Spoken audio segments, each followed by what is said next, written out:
All right, good morning. We'll go ahead and get started. I'll give you the updates on the injury front so far. So the following players will not practice today: Gabe Davis, Rasul Douglas, Taylor Rapp, Tyrell Dodson, and then limited in the concussion protocol is Ty Johnson. Deion Dawkins has hand laceration coming off the game, so he'll be limited as well. And then veteran rest will be Vaughn and Leonard Floyd. So with that, I'll turn it over to you, and we'll go from there. What is Taylor Rapp dealing with? Calf. Different from last week, Sean. Your injury was a bit different.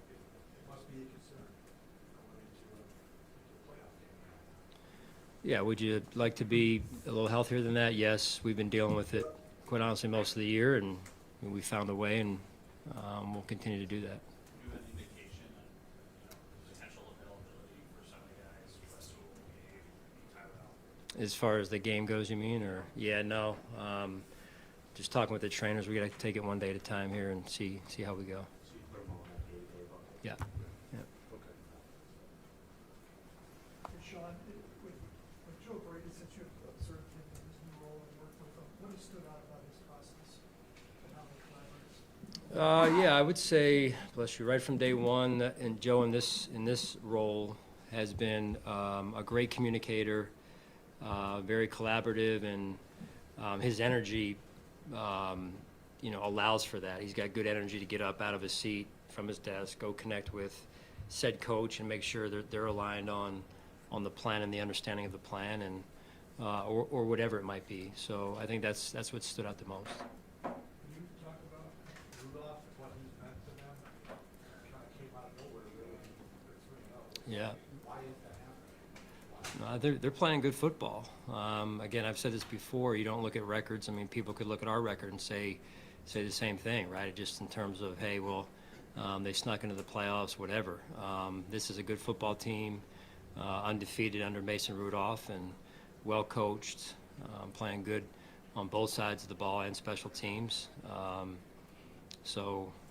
think when you watch the last three games in particular, they're playing high quality football. What do you think about the physical, when you see the physical nature of their play on both sides of the line? Yeah. Line of scrimmage? Very physical, very, very physical. As physical as we've seen all season. They've also, I think I saw the stats, so Steve Pang, they've run the ball more than any team in the league. Sunday could be one of those days in Orchard Park, so, their running game, what do you have to do to kind of keep that under control? Well, it starts with the mindset. It starts with the mindset. So you got to have that, and that's really where it starts. So it's a physical game. They're a physical team.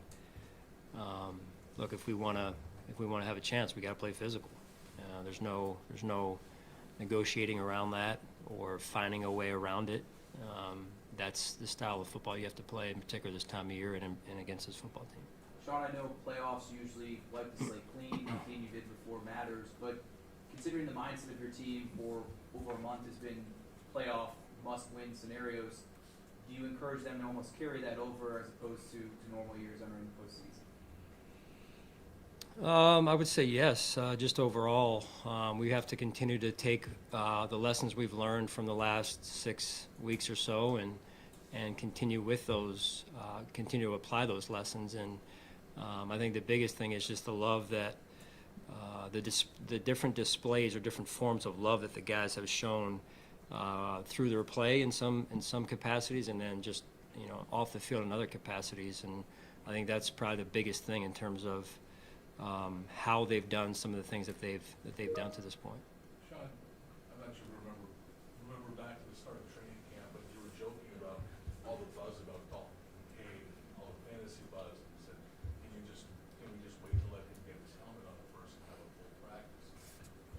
I'm checking back in. What do you mean? I would say, first of all, he's had a very, very good year as his first season in the NFL, and I'm not surprised. Some of that is so you guys don't, put too much expectations on a young player who hasn't even, at that point, practiced one one snap in at least training camp in the NFL. So, you know, I think he's had a phenomenal year. I think his approach has been tremendous with Coach Boris and having Dawson in that room and Q Morris. I mean, it's a really good room in terms of the mentality of the room and the day-to-day approach. And Dalton is wired the right way. He's stayed resilient. He's gotten his legs back underneath him after probably a little bit of a wall there that most players endure, and I think that says a lot about his mental toughness also. And just as a follow-up, in a broader picture, given Gabe's uncertainty of his status, how important is it to be entering the playoffs having Dalton and Khalil and even, you know, other guys emerge to take that load off should Gabe not be available? Yeah, I mean, you saw that this past weekend, and we've got to move forward, and we're going to need it again. It takes everyone, and you never know when your number is going to be called, as it was for Balin last week, or Vandy, Trent, many others, right? T-Rap, Deontay. So you've got to be ready when your number's called, and that goes back to what happens today and the week as we build into to Sunday there. When you mentioned Dalton's approach, like what specifically are you seeing that has been able to have this kind of season? Well, it's more of a consistent, mature beyond his years approach in terms of he's in the training room, he's staying ahead of things in terms of taking care of his body, because that's as hard as just keeping your body as fresh as it can possibly be through 17 games. You know, he studies, he's in here early, he stays late. All those qualities, those intangibles, are what allow players to be really good early, or I can't tell you how many times players who eventually do that were like, man, I wish I would have done that earlier. And there's players who never figure it out, and then they're in and out of the league rather quickly. So it's no different in real life. I mean, it's no different. You put the time in, at some point you'll see the results. Sean, where do you think the offense is at right now in terms of its overall level of consistency heading into the postseason? Always trying to find that perfect game, even though perfection does not exist. We've moved the ball. We moved the ball in particular this past game. And so it's, hey, what can we do to continue to improve? And that is true of the offense. It's true of all three phases, starting with me. So I think that's just that growth mindset of continual improvement is where our focus is probably out of more than anything right now, offensively and the other two phases as well. With James Cook's emergence this season, having two wide receivers such as Khalil Shakir and Gabe Davis, their willingness to do the dirty work and run blocking, how have you seen that open the door for James to kind of spread his wings here? Yeah, unselfishness is one of the qualities of great teams, and I'm not saying we're there yet. I'm just saying that if you want to be great, you've got to be willing to serve, and you've got to be willing to be that teammate that's willing to do the dirty work. That 1/11th mindset that we refer to quite often here. Without that, it's just a group of individuals, independent contractors. So I would say that you saw that quite frequently in the game the other night, and we need more of it. And that just goes back to, as I said earlier, I'm not sure who asked the question, maybe John did, but just the different displays of love for your teammates, for the team, it comes out in different forms, and I think that's one of the areas you're talking about right there. With this end of game situation, piece study a lot during the bye week and the success you've had since then with it, is there anything that stands out as working especially on the defensive side with that basically specifically? It's been different each time, I would say. I think more than anything, it's belief. It's a mindset, and I would say that we practiced it before. Now we're practicing it more full speed. So I think those are invaluable exposures for us every week. Sean, the run defense has done a really good job creating negative plays, either tackles for loss or no gain. But on the flip side of that, it's also given up a fair share of explosive runs too. Do those correlate in any way in your mind, and how do you try to limit one with maximizing the other? Yeah, no, fair question, Jay. It's we've got to be more consistent, right? And that starts with just great run fundamentals, and not going down that rabbit hole right now. But there's a lot of things that go into it, right? In terms of fundamentals, playing with your hands, playing with good pad level, being in your gap, fitting where you're supposed to fit. And again, similar to the question earlier that Alex asked, it takes all 11, not just the front. It's an all 11 total defensive team effort in that regard. So I've got to start by putting them in the right positions to be there, to be that in terms of the run game and then the technique that's involved there. Sean, 3 minutes to go in the game, 4th and 1, you're in your own territory, you go for it, you get it. When you started coaching, for a long time, that would have been almost unheard of. Now it's become more commonplace. Did that take a while to get used to, or how do you think that evolved for you maybe and for the game itself, where you're going to put maybe more faith in the offense and try to keep the ball in those circumstances that it used to be almost a guaranteed punt? Right. Yeah. I mean, from the time you're this big, growing up playing Pop Warner ball, AAU ball, whatever it's called, that's a punt situation every time, right? 10 out of 10. The game's evolved. Analytics has I think moved the game forward a little bit as well, and then every situation is a little bit different. We may get in that situation this week, and I don't do that. So that situation, I felt like it was the right situation for us to go for it and stay on the gas. And we'll just see every situation, like I said, is different. Every game's different because the opponents are different.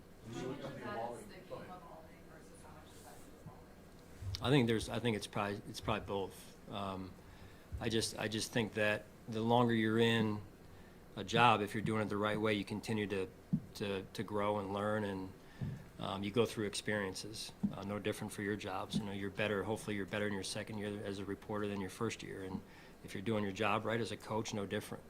And so we were just discussing another situation that came up in the game, myself and another staff member a few minutes ago, and saying, hey, I feel good about that. I have peace about that, but let's go back and follow up on that. Do you still feel good about it, as I do? And so it's continual growth, and because no two situations are exactly alike from year to year, but you can draw on certain experiences that you've had in the past and say, hey, this is how I would handle that. Or even, quite honestly, you watch games around the league and you see some of those situations, and there's just a lot that goes into it. Sean, in terms of the weather on Sunday, the weather will be the weather, but how do you prepare for that? And is it almost just a mindset? A little bit of both, I would say, for sure, Jenna. With the mindset, yes, and then also the preparation that goes into it. We've been through a lot of games here where we've had to, no pun intended, weather the storm that way, right? So it affects a lot of things. It affects how you play the game, how you manage the game. So it's when we have that here, it's an added dimension to our preparation. When it comes with that, and with the new expanded practice squad rules that we've enjoyed over the past couple of years, the benefits of having a guy like Leonard Fournette and Josh Norman on the practice squad, which was not really available to you, back 4 years ago. Yeah, I think that's been healthy and good for the league, and I would venture to guess that veteran players would agree with that. Like, some guys are able to get their legs underneath of them, and then when they're called to play, that they're ready to go, as opposed to a few years ago, before this new rule came into play, that you'd have maybe none or one or two. I can't remember the old rule. In fact, it's been a few years, but I like the way it is now, and I'm sure, again, some of these more veteran players appreciate the league doing it. Sean, back to you, physicality. You were talking about how the Steelers were the most physical team to play.